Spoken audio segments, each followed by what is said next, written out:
Hi, friends. Host Eric here, host Talking with Famous People. And I want to talk a little bit this morning about discourse. Rhetoric. Communication, argumentation, stuff like that. But as a social event, not so much in terms of its mechanics. So what's happened here with the evolution stuff is people who are arguing in favor of evolution have gotten frustrated with me. Now, I'm not even going to address the question of whether or not they've got good cause to be frustrated with me, but I am going to address the question of competency. Like, their insistence that I don't understand because I disagree is a problem. In general, I don't make those kind of claims about them. I tend to make the opposite claim. If somebody does understand and they're plain dumb. And that's what's happening with Christopher Hall, for certain. He gets it. He knows that I understand just fine. He keeps telling me I don't. But I keep pointing out the fact that we begin with some sort of resolution, right? And in this case, it's what's the mechanism that causes speciation, or how is it that we can account for all the various diversity of species? How does that come about? Now,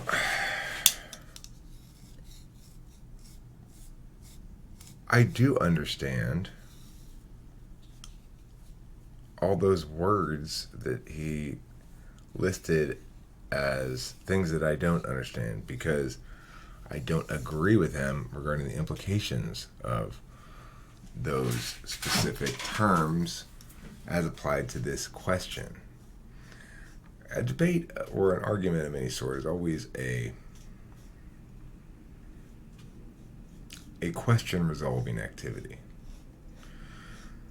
And the question is the claim in dispute. So in this instance, the claim in dispute is that evolution explains where all the species came from.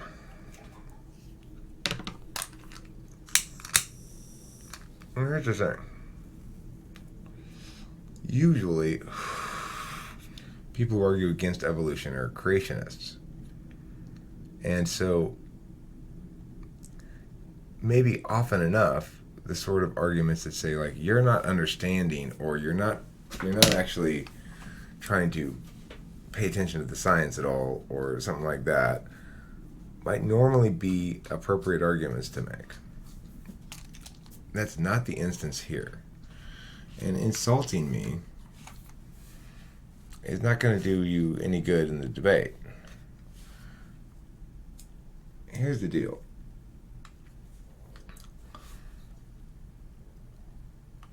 All of the... I don't even want to go into it, because it's like he's just going to freaking freak out again. Look.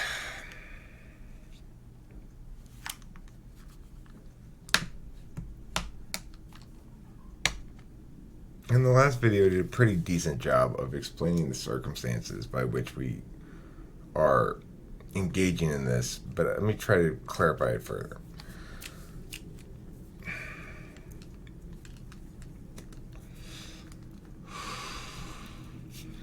If I were to ask the question, how do we get all these different kind of animals here all around?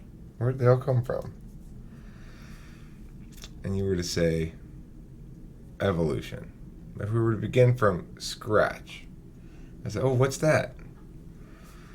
And you were to explain the idea of natural selection. You were to explain the idea of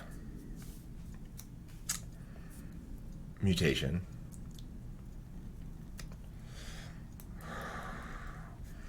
You were to give me examples of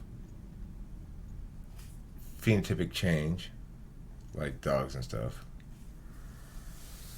you'd say it's like that, except on a longer term scale, or whatever else you'd say about it, you know? And you'd build a very strong, or reasonably strong, circumstantial case for believing that the genetic factor is what causes speciation in some approximate way to what you describe. So, like, you're talking about a complex weave of intersecting forces that cause organisms to genetically change over time. That's what evolution is. And there's no reason to think that it doesn't cause speciation. Everything points to that. Well, many things point to that.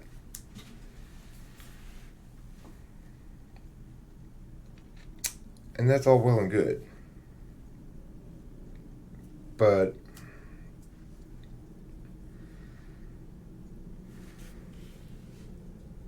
that doesn't establish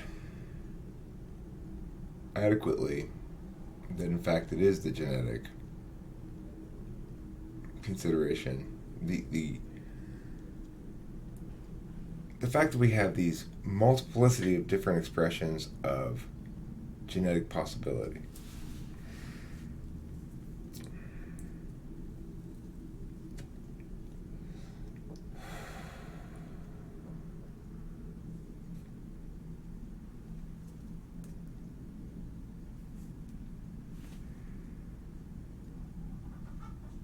I've got a cat right now. A new cat. Yeah, we got another cat. It's got 6 toes. I mean, it's got 5. It's got thumbs. Cats only have 4 toes.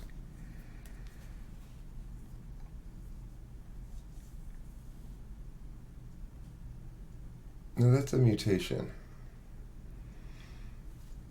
So, okay. Let's say we had an isolated population of cats, and that gene was dominant, and that we maximized all the forces involved. Pretty soon we'd have a species of 5-toed cats, presumably, or a subspecies of 5-toed cats. Alright, so now all the cats get that. They've made one change. Takes basically just one generation to make that one change. Okay? Because it's the dominant gene, it's a mutation, and that becomes a norm in that subspecies.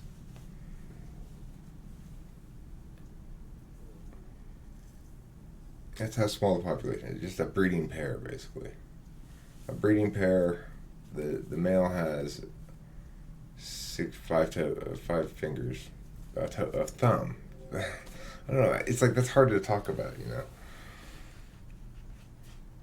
So it changes that the subpopulation now all has 5. All right. So now there's another mutation coming in. Maybe eventually they start to be able to go like this with it, right? Somebody is born like that. Okay. But remember now, there's time between when the first mutation occurs and the second.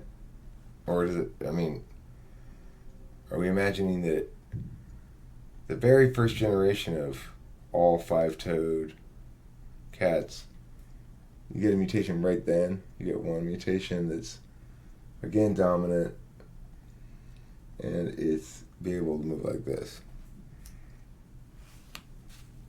If it's like instant, well, okay, then evolution can happen that way, I guess. But let's say it takes a few generations before that mutation randomly occurs. Now you've got, once again, this one cat with this ability, let's say it's male again, to maximize its possibilities. And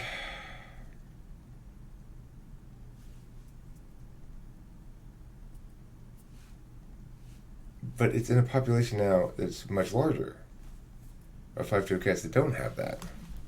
Even if it's dominant and is male,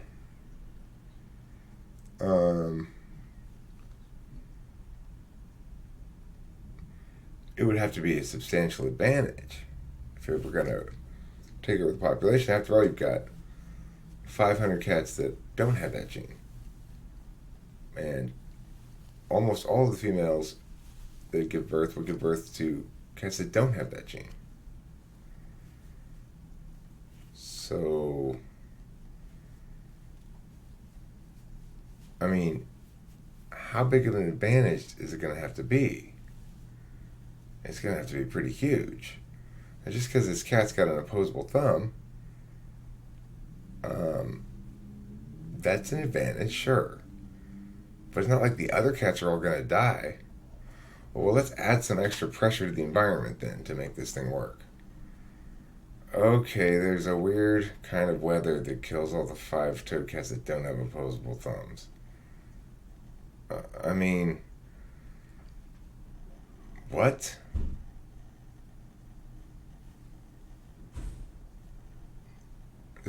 And you know what's weird is the cat.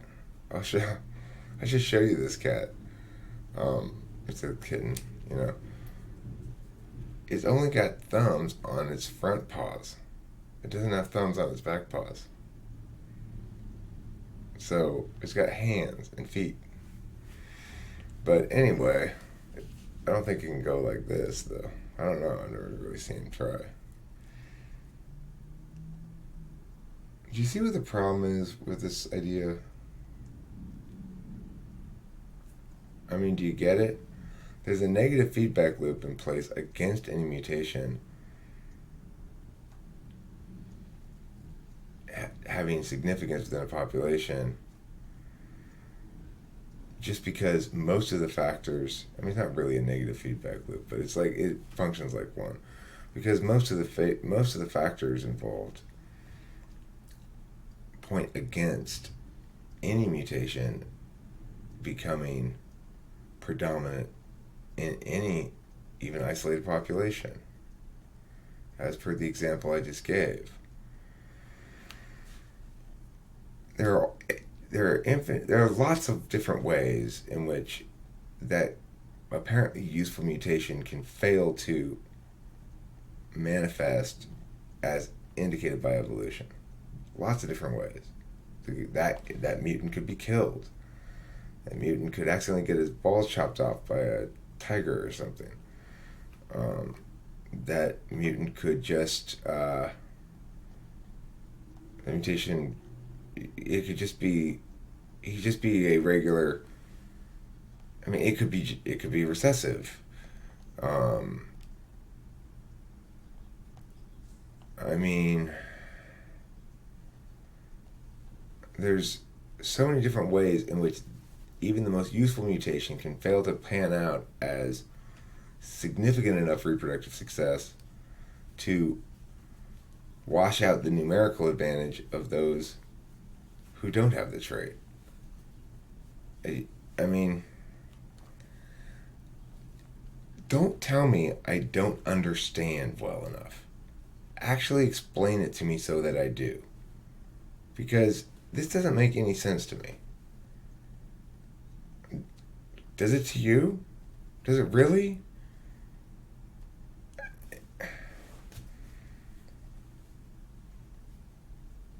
I mean, just think about it, right? How does it make sense? It doesn't. Think about the numbers. You have a finch with a slightly longer beak so you can get to these particular kind of bugs or whatever a little bit better. Well, okay, so a population of finches is forced onto this place where most of them die, and only one that has this, or a couple of them that have the same mutation, live, and then they... That is true. I don't understand. I don't understand how that happens, right? Like, think it out. And then the answer people have given to me about this before is, well, it takes hundreds of millions of years, Eric. Except it doesn't, according to evolution. So how does this happen? I want to know it in a way that intuitively feels like, oh, I see. And at first, evolution feels like that, right? When you hear about it, and you go, oh, okay, that makes sense. But then when you really think about it, it doesn't really make any sense, does it? I don't think so. Explain it in a way that a dumb person would understand. Like, people understand the idea of a god, like, putting things down on a planet, like, and now there are people, and now there are animals, and now there are whatever. Because it's intuitively sensible. It's not correct, probably. I'm not saying that we should buy that idea because it's intuitively sensible, but the idea that, here's something more complicated that's also intuitively sensible. The idea that time's not a constant, that the speed of light is a constant, and that time is relative. That's an intuitively sensible idea once you get your head around it. And it can be explained in ways that make sense to somebody. Because there has to be one fundamental metric by which the others can be against which the others can be calibrated. And that's what the speed of light provides. And time is something that's calibrated against it. So, and we have to take into account the observer. It's like, I get the idea. It's fine. That's a sensible idea. It makes perfect sense. It makes more sense than thinking time is a constant. So, explain evolution to me such that I can understand it as well as I understand relativity. I'm not an expert on relativity. I don't know. I'm not Einstein. I don't know all the math of that shit. I admit to being an armchair philosopher and having, not the deepest knowledge ever about lots of different topics, but having surprisingly effective amount of depth of knowledge in a lot of different subjects. So, there's no reason to insult me. Just because I don't think that your evolution idea, not yours, but the evolution is something that makes much intuitive sense at all, and I'm asking for help finding it more intuitively satisfying as an explanation. And the other thing is, okay, well, look, so begging the question then, with the expression begging the question, which people use wrong a lot, because people will go like, boy, so you were out there for 7 days, begs the question, were you hot? No, it doesn't, that's not the meaning of that. That would be, it evokes or provokes the question.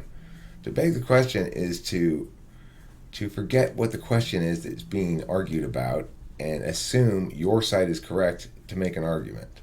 So it's like, basically that's what Linnell Ladd and Christopher Hall have been doing a lot of, is begging the question, which is saying,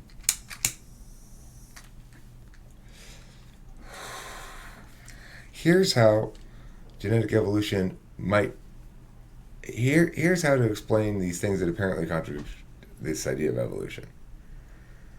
Okay, well, that's if we accept your basic mechanism in the first place. But as I just exemplified with the conversation about the example of the isolated populations, just think about it, right? Don't forget all the science for a second. Just remember that we're talking about natural selection, random mutations, and advantages in reproductive viability. Ultimately, is the mechanism. Plus a lot of other factors, like what? Like isolation, like different environmental pressures, like what? How is it that we go? I mean, aren't you beginning to wonder a little bit at this point? Like, well, why do species hit stasis so quickly? Or why are they all in stasis? And what it means by stasis, yes, Lindell, lad, I know there's no actual stasis. It depends on the zoom of the frame, right? So if you zoom in really close to the part of the line that goes like this, you can find a period of stasis. And if you zoom out further, you realize, oh, this is at this zoom level, this is chaotic. I get that. You have to factor in the observer, of course. But nevertheless, we have periods of stasis from our observational frame that say that fern's been the same for 180 million years. It's not changed at all. Why? Well, because it's difficult for it to change from its phenotypic mean for the reasons I just discussed. The simple maths of populations. All your brethren who don't have the mutation are trying just as hard to get laid as you are. And unless you're in a teeny population, it's hard to be that much more successful than your brethren, such that you can overwhelm the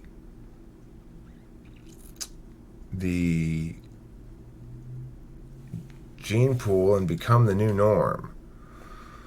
There may be half the human population or whatever has Genghis Khan's DNA in them. That's fine. That's a matter of looking to attributing, right? It's a matter of like, okay, I recognize that that individual of the species had a significant impact on the gene pool of the species. Okay, understood. But, and so you ask sort of like, well, what mutations did he contribute? Oh, well, he was not really much of a mutant. He was an expression. So he was an expression of something hovering around the phenotypic mean. Or what? Yeah, okay, fine, he was. So we can see how an individual can end up having a massive impact on a population, but that's by a growth of the population of the same species that's not changing. That's an expression of stasis. It's not an expression of change over time by the mechanisms of evolution. So, are you starting to doubt it a little bit? You should be. The more I look into it, the more I'm convinced that it doesn't hold any water. And the reason is, if it held some water, I'd be able to understand it in a way that was intuitively sensible. Like I understand relativity fine. That's supposed to be hard or something. I don't know. I mean, I don't know the maths of it, but I understand it conceptually. It makes sense. Give me a scenario. Walk me through a story that explains this process to me. Like, like I just did, right? So the first cat with the 5 toes, explain to me how that cat subpopulation becomes speciated, given the reality of the fact that by the time the next mutation comes around, the vast majority of the population will be without that mutation, and there's no reason to think that mutation is going to provide so much more reproductive success that's just not going to be a minor variation within a gene pool rather than the start of a new species. I mean, then does the single-toed cat have to then get suddenly isolated? Oh no, my whole rest of my species. Oh no, just you and you three chicks here and me and the rest of the species. Goodbye. We have to get isolated again. Doesn't it seem to strain all credulity?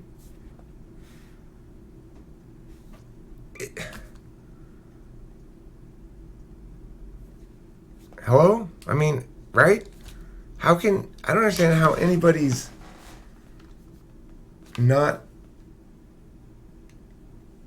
scratching their head about it. So, I don't know. Tell me a story that makes sense. Maybe I am too dumb. I don't know. I don't think so, though. I know it's frustrating when you're having a lot of trouble with an argument you expect it to go easy. There's no reason to insult your opponent. And I do insult sometimes, or I scream names at people and stuff. But usually I'll call them a worthless sack of shit or something. Which is a lot less bad than saying that somebody is dishonest or is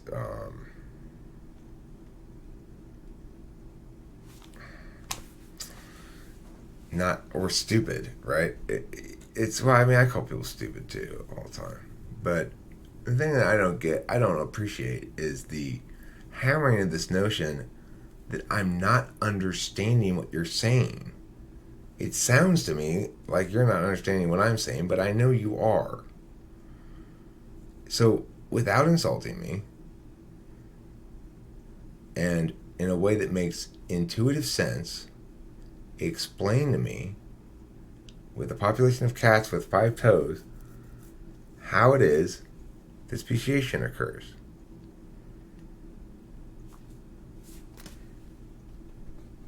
You claim to have an explanation. That's the other thing to remember, is evolution claims to explain something. What is so terrible about me demanding of it an explanation then? Something that makes sense.